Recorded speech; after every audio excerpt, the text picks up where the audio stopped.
Ammonium ion এবং অ্যামোনিয়াতে নাইট্রোজেনের সংকরণ কিন্তু sp3।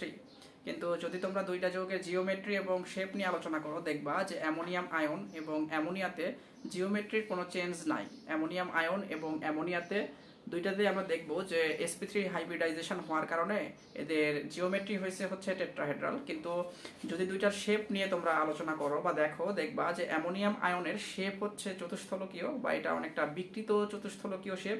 কিন্তু অ্যামোনিয়াতে তোমরা দেখবা যে এটার শেপ হচ্ছে পিরামিডীয়। পিরামিডীয় হওয়ার কারণ হচ্ছে অ্যামোনিয়াতে তোমরা দেখবা হচ্ছে সংকরিত অরবিটাল টোটাল 4টা, এর মধ্যে একটা সংকরিত অরবিটালে লোন পেয়ার ইলেকট্রন আছে আর বাকি 3টা সংকরিত অরবিটাল বন্ধনে অংশগ্রহণ করছে।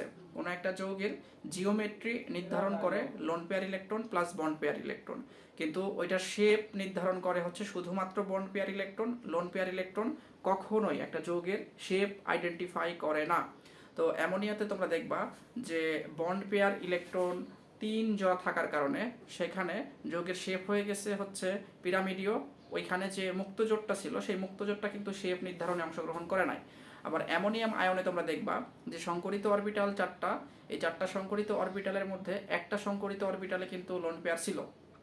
এই লোন পেয়ার ইলেকট্রন দিয়ে সে H+ এর সাথে সন্নিবেশ সমযোজী বন্ধন তৈরি করছে। আর বাকি যে 3টা সংকরিত অরবিটালে সিঙ্গেল করে ইলেকট্রন ছিল বা আনপেয়ার্ড ইলেকট্রন ছিল, ওই সংকরিত অরবিটালগুলো হাইড্রোজেনের সাথে তারা হচ্ছে সিগমা বন্ধনে অংশগ্রহণ করছে। ওভারঅল তুমি যদি ওই যৌগটার শেপ দেখো, তখন তুমি দেখবা যে অ্যামোনিয়াম আয়নের শেপ হয়ে গেছে চতুস্থলকীয়, কারণ সেখানে বন্ড ফরমেশন হয়েছে হচ্ছে 4টা। এর মধ্যে একটা বন্ড হচ্ছে সন্নিবেশ সমযোজী আর বাকি 3টা বন্ড কিন্তু আছে হচ্ছে তোমার সিগমা বন্ড বা যেটাকে আমরা বলি সমযোজী বন্ধন। ঠিক আছে, অ্যামোনিয়াতে বন্ধন 3টা, যার কারণে এটা শেপ হয়ে গেছে পিরামিড, কিন্তু অ্যামোনিয়াম আয়ন এইটার শেপ হয়ে গেছে হচ্ছে চতুস্থলকীয়। আবার তোমরা যদি বন্ড অ্যাঙ্গেল নিয়ে দেখো, দেখবা যে অ্যামোনিয়াম আয়নের bond angle normally sp3 hybridization হলে যেরকম হয় 109.5 ডিগ্রি, এইটাই হয়েছে। কিন্তু অ্যামোনিয়াতে মুক্ত জোর থাকার কারণে বন্ড অ্যাঙ্গেল কিছুটা কমপ্রেসড হয়ে 107 ডিগ্রিতে নেমে যায়।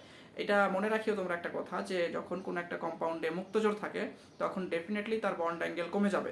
যেহেতু অ্যামোনিয়াম আয়নে কোনো মুক্তজোড় নাই, তাই সেখানে কোনো বন্ড অ্যাঙ্গেল কমে নাই। আবার তোমরা যদি অ্যামোনিয়াতে দেখো, দেখবা সেখানে একটা মুক্তজোড় থাকার কারণে তার বন্ড অ্যাঙ্গেল 2.5 ডিগ্রি কমে 107 ডিগ্রি হয়েছে।